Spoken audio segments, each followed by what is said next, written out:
मैं बिल्कुल कह रहा हूं कि 1976 में राकेश, लेकिन संविधान बदल करके सेकुलर शब्द डाला गया था 42वें संविधान संशोधन के द्वारा।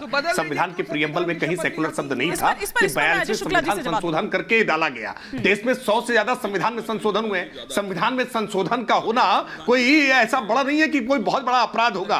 संविधान में 100 से ज्यादा संशोधन हुए और संविधान में संशोधन की ताकत भी इसी संविधान से मिलती है। इसलिए संविधान में संशोधन को लेकर कोई हाय तौबा ना मचाए। मैं अजय शुक्ला जी की बात पर आपत्ति व्यक्त कर रहा हूं। अजय शुक्ला जी ने कहा कि अगर इस प्रकार के कोर्ट में लोग जाएंगे, इस तरह की बातें उठाएंगे तो कत्लेआम मचेगा। अरे बहुत स्पष्ट तौर पर समझ लीजिए, धमकी मत दीजिए। कोई कत्लेआम नहीं, कोई चू भी नहीं करेगा। देश में अब वो यूपीए वाली सरकारें नहीं है, अब देश में भारतीय जनता पार्टी की सरकार है। सच कहना कोई बगावत नहीं होगी। सच जिसको कहना होगा वो डंके की चोट पर कहेगा, विधि की परिधि के दायरे में कहेगा। लेकिन आप कहेंगे कत्लेआम होगा, कोई कत्लेआम नहीं होगा भाई। कोई तिनका हिलाकर दिखाए, तिनका हिलाकर दिखाने की कोशिश करेंगे, कानून कठोरता से कार्रवाई करेगा, कानून का डंडा भरपूर गति से पड़ेगा। किसी अपराध को, अपराधी को छूट नहीं दी जा सकती कि वो अपराध करे आकर। हाँ, अजय शुक्ला जी, मुझे लगता है कि राकेश जो है, जो बोल रहे हैं, उनको खुद ही नहीं समझ है कि मैं क्या कहना चाह रहा था। मैंने कोर्ट में जाने से मना नहीं किया।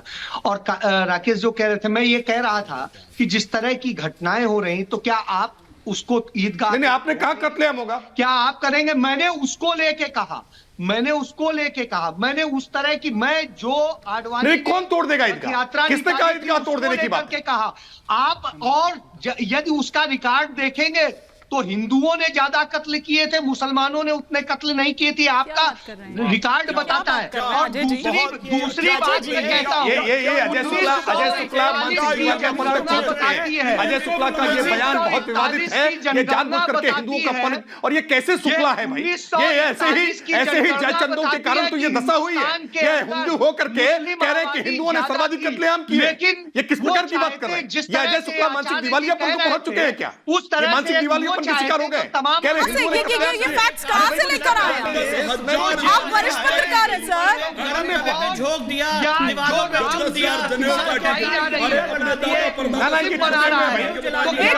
मजहब हिंदू ही है, नहीं है। पूजने की बजाय उसको अपमानित करेंगे तो कमोबेश जिस तरह के हालात पैदा किए जा रहे हैं। अजय जी, स्टूडियो से विष्णु जी कुछ कह रहे हैं।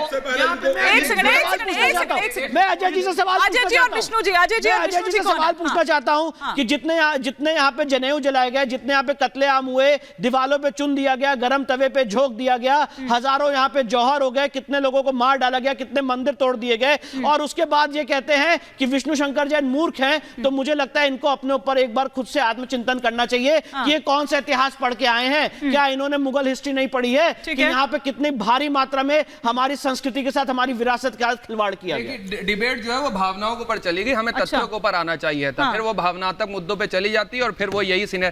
तीन चीजें निकल करके आई। एक, विष्णु साहब ने कहा कि हाँ, संविधान को बदलने के लिए सेकुलर लफ्ज को हटाना चाहिए। आज आपको कैसे संविधान याद आ गया? दूसरी बात, आज आपको कैसे संविधान याद आ गया? दूसरी बात ये निकल के आई कि हाँ, दोबारा कह रहा हूं, सेकुलर वर्ड हटाना चाहिए और इस पे एक विस्तृत रूप से चर्चा होनी चाहिए। तो तलवारें खिंच जाएंगी, चर्चा होनी चाहिए। तलवारें खिंच जाएंगी इस तरह से। संविधान में ऐड किया गया, इसके ऊपर चर्चा होनी चाहिए। सेकुलर वर्ड संविधान में ओरिजिनल रिवीजन में नहीं। आज आप ये सवाल पूछ रहे हैं,